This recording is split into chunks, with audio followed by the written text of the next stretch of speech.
పాకిస్తాన్కి big shock తగిలింది. Most wanted ఉగ్రవాది పంజాబ్ బుర్హాన్ హతమయ్యారు. ఇక పుల్వామా దాడిలో కీలక పాత్ర పోషించింది ఈ బుర్హానే. సో పుల్వామా అటాక్ మీకు గుర్తు ఉంటుంది. Pulwama it's a black day అని చెప్పుకుంటూ ఉంటాం మనం.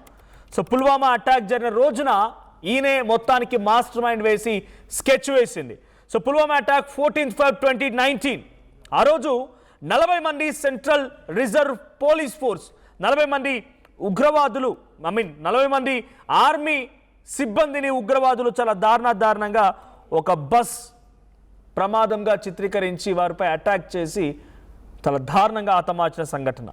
సో ఇప్పుడు దాంట్లో మాస్టర్ మైండ్గా ఉన్నటువంటి బుర్హాన్ హతమునించారు మన భారత ఆర్మీ. అయితే ముజాఫర్బాద్లో బుర్హాన్ పైన గుర్తెరిగిన వ్యక్తులు కాల్పులు జరిపారంట. అక్కడికక్కడే బుర్హాన్ మరణించారు. ఇక బుర్హాన్ మృతితో లష్కరీ జైషీ నెట్వర్క్లో గందరగోళం నెలకొంది.